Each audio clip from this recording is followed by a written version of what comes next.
नमस्कार, मैं हूँ दीपक मिश्रा और आज की इस वीडियो में मैं बहुवैकल्पिक प्रश्नों का एक सेट लेकर आया हूँ, यानी एमसीक्यू क्वेश्चंस होंगे आज के इस वीडियो में। और ये सभी क्वेश्चंस फ्लेमिंगो पुस्तक के फर्स्ट चैप्टर से, और यह फर्स्ट चैप्टर है द लास्ट लेसन। तो ये सभी क्वेश्चन इसी चैप्टर से, द लास्ट लेसन से लिए गए हैं।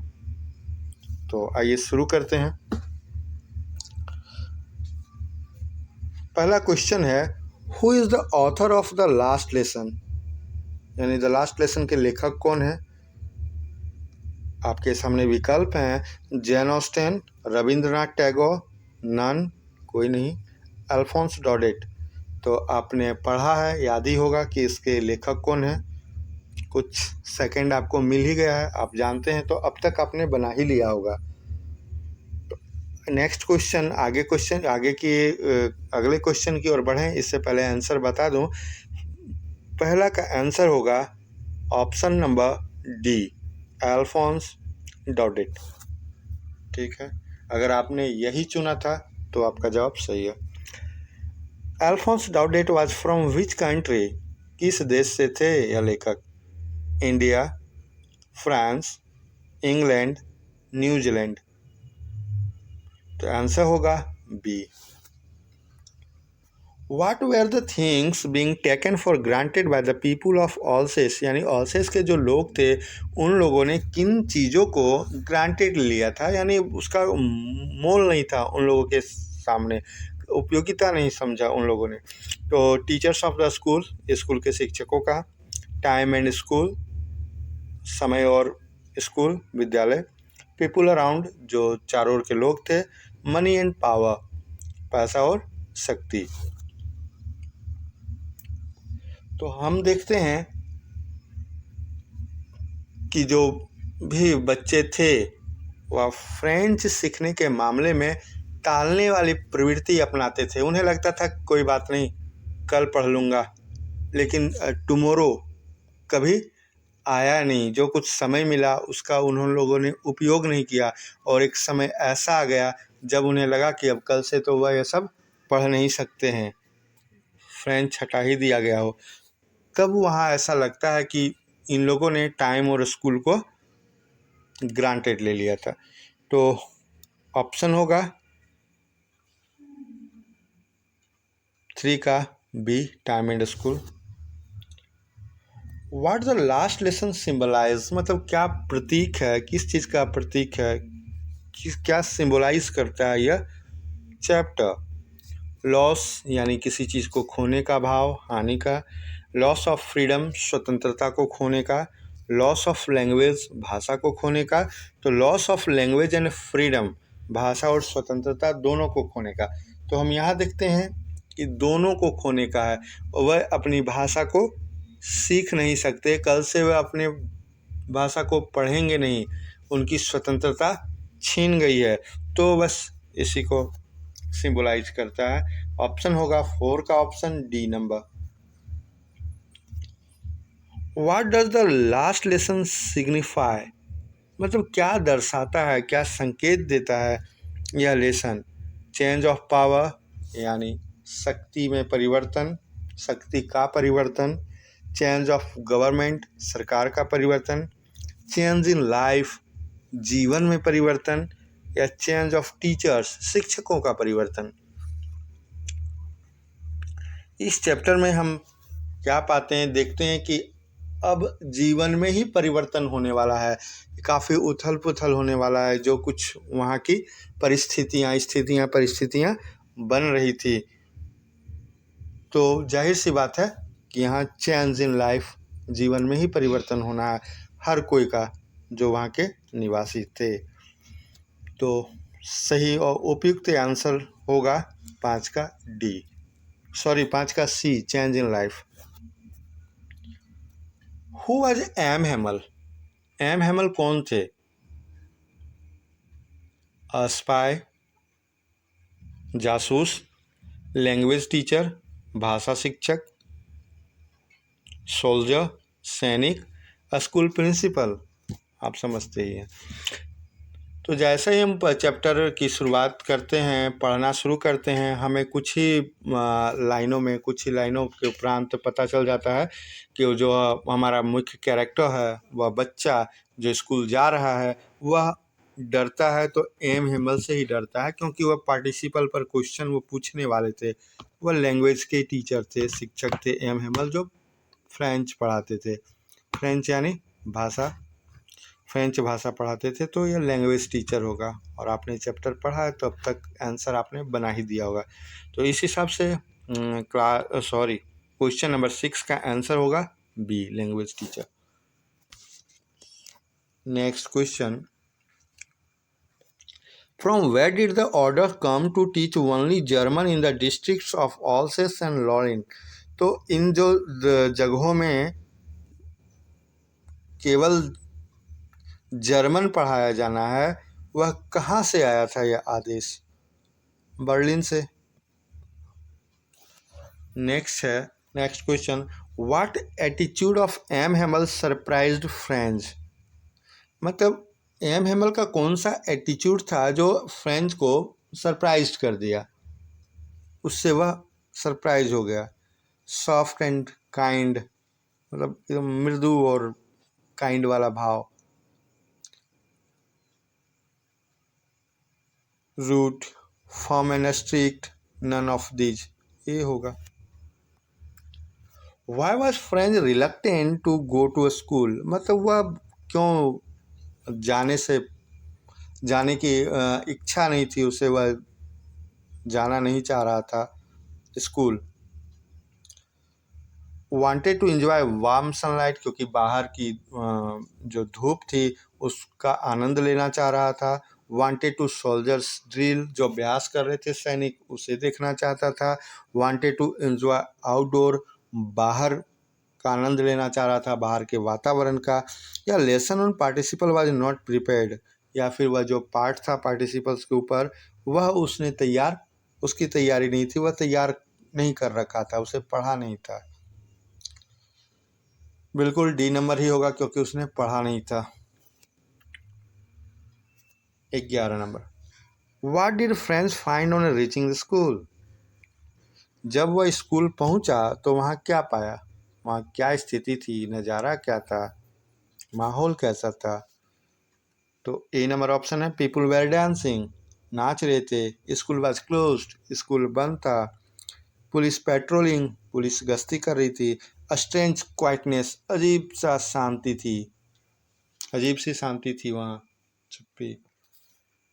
तो डी ही होगा। देखते हैं, क्योंकि हमने पढ़ा कि जब वह पहुंचा तो उस वहाँ का सन्नाटा ऐसा था जो आमतौर पर संडे की मॉर्निंग को दिखाई पड़ता है, संडे की मॉर्निंग में होता है, वैसी शांति, वैसी क्वाइटनेस होती है।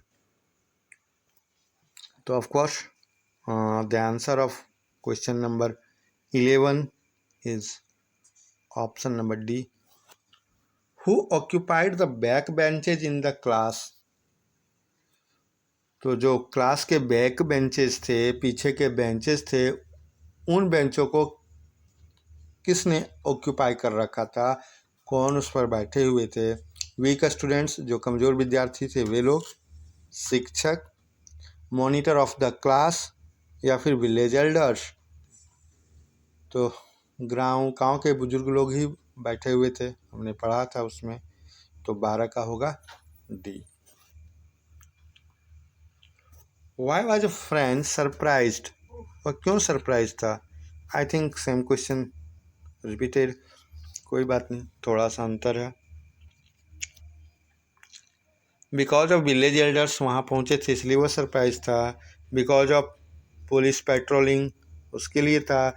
स्टूडेंट्स के बिहेवियर के लिए था, या एम हेमल के काइंड और पोलाइट बिहेवियर के कारण था? तो यहाँ लगता है डी कहीं ज़्यादा उपयुक्त है। Why was a French feeling regretful and sad? अब यहाँ वह ऐसा क्यों फील कर रहा है, रिग्रेटफुल और sad? Franz for reaching late, क्योंकि वह लेट पहुँचा school. For not learning participle, क्योंकि उसने पार्टिसिपल को नहीं पढ़ा था, तैयारी नहीं की थी। For change of the government, क्योंकि सरकार बदल गई थी, या for not learning his mother tongue, कि उसने अपनी मातृभाषा को ही नहीं सीखा था। I think option number D is the correct answer for this question. Next question. Whom did M. Hamel blame for not sending students to school? मतलब किस पर दोषारोपण करते हैं, किसको दोष देते हैं कि वे विद्यार्थियों को स्कूल नहीं भेजते? पेरेंट्स को, फ्रेंड्स को, टीचर्स को या वॉचमैन को? जाहिर सी बात है पेरेंट्स को ही करेंगे।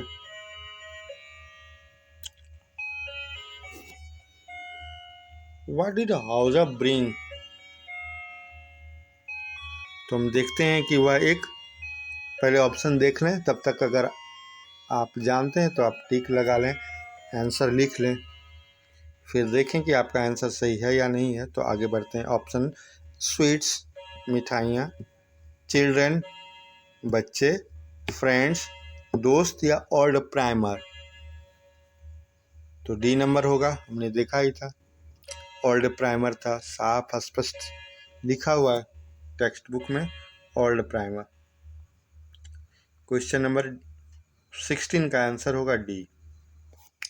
What made friend forget M Hamel's ruler and crankiness?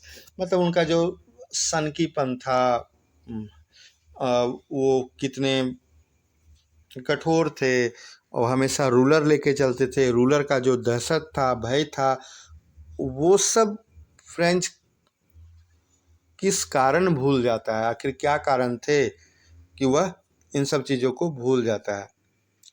Police patrolling के कारण, उस अजीब सी शांति के कारण, चुप्पी के कारण, stillness quietness, bustle on the streets, वो जो व्यस्तता थी, हड़बड़ी का माहौल था, अस्त व्यस्तता का माहौल था सड़कों पर, वो, या the idea of his going away, और या यह विचार कि एम हेमल अब जा रहे हैं। तो यही आइडिया था, जब उसे लगा कि अब एम हेमल को वह कभी नहीं देख पाएगा, क्योंकि अब यहाँ फ्रेंच की पढ़ाई नहीं होगी और वो अगले दिन ही छोड़कर चले जाएंगे, यह लास्ट लेसन है फ्रेंच का। तो यह सब कारणों से, यही सब ऐसे कारण हैं जिसके कारण वह भूल जाता है कि वह कितने सनकी थे, कितने स्ट्रिक्ट थे, ये सब चीज़ों को भूल जाता है। तो 17 का ऑप्शन होगा D, the idea of his going away. His going away means यहाँ एम हेमल की बात हो रही है। For how many years did M Hamel serve the school? मतलब कितने वर्षों तक उन्होंने स्कूल की सेवा की?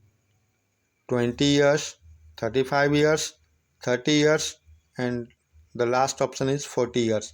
और अगर आपने पढ़ा है, मतलब याद होगा, अब तक आंसर आपने बना ही लिया होगा कि कौन सा सही है।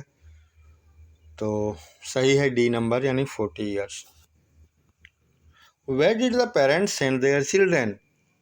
अब हम ऊपर देखते हैं कि एम हेमल जो हैं वह इस बात पर नाखुश होते हैं, वह बताते हैं कि जो अभिभावक हैं, पेरेंट्स हैं, वह अपने बच्चों को स्कूल भेजने के बजाय कहीं और भेजना चाहते हैं, ताकि वह वहाँ से थोड़ी सी कुछ जो मनी है वह अर्न कर सके, एकदम अल्प ही सही, लेकिन वह थोड़ा सा कमा ले। तो स्कूल भेजने के बजाय वे प्रेफर करते हैं कि उन जगहों में भेजा जाए। तो ये कौन सी जगह थी जहाँ वे लोग भेजना चाहते थे?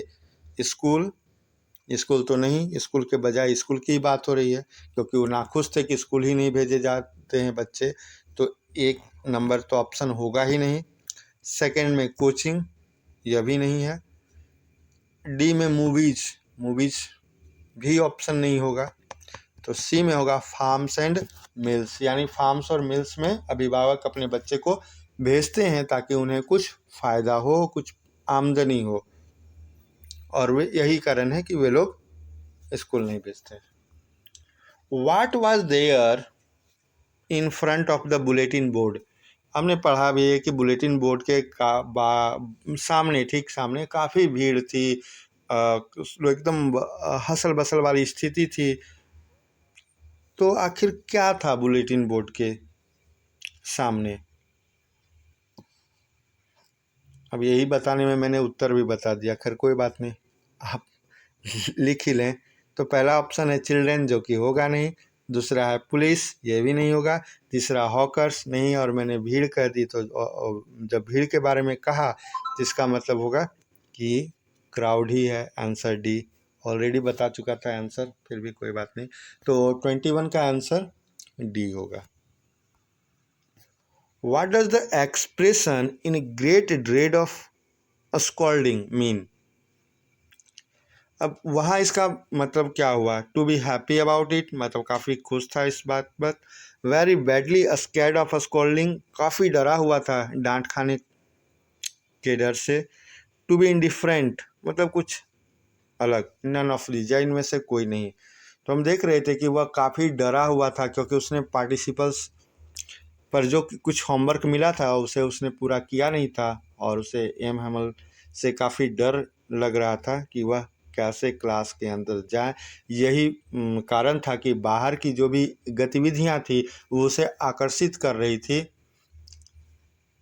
और वह कभी कभी उसके मन में भी ख्याल आ रहे थे कि स्कूल जाने के बजाय वह क्या कर ले, इन्हीं बाहर चीज़ों को देखें। हालांकि वह लास्ट में जाता ही है, तय कर लेता है कि क्लास के अंदर जाना है। तो 22 का होगा, 22 नंबर का होगा बी नंबर को आंसर, यानी option. Which language would the students study from the next day? English, German, Dutch और स्पेनिश। अब उन्हें अगले दिन से क्या पढ़ना था? फ्रेंच तो बंद हो गया, फ्रेंच पढ़ाया नहीं जाएगा, तो क्या पढ़ाया जाएगा? सोच लिया, आंसर बना भी लिया? तो आंसर होगा जर्मन। ठीक है, बिल्कुल B number. Next question 24, what did Franz notice that was unusual that day? मतलब क्या उसने नोटिस किया कि वह असामान्य था उस दिन? ऐसा आमतौर पर होता नहीं था स्कूल में, लेकिन उस दिन जो स्थितियां थी वह असामान्य थी। Quietness in the school, soldiers in the school, crowd in a school, all of these. Quietness ही होगा, क्योंकि सोल्जर इन द स्कूल नहीं है। ऑल ऑफ दीज हो ही नहीं सकता, तीनों में तो फिर सोल्जर्स नहीं है, तो क्वाइटनेस इन द स्कूल ही होना चाहिए। 24 का A. Next and the last question number 25, why did mister M Hamel call the French language the most beautiful? आप जब पाठ में हम देखते हैं कि एक जगह एम हेमल बोलते हैं कि फ्रेंच विश्व की, दुनिया की सबसे सुंदर भाषा है,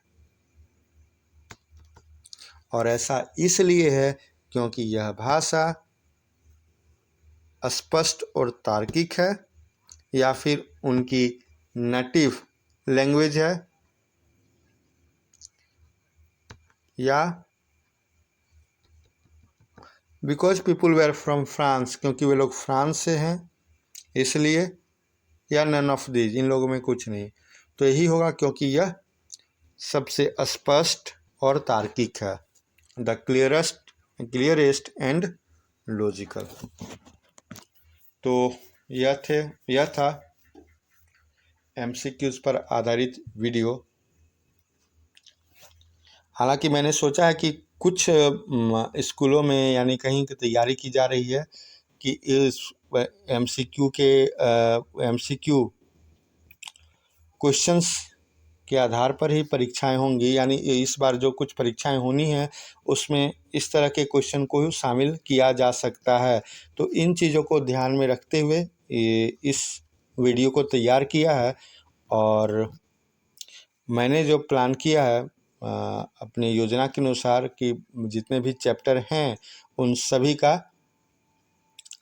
एमसीक्यू वाला वीडियो तैयार करूं और अपलोड करूं। हालांकि जो नेक्स्ट वीडियो होगा वह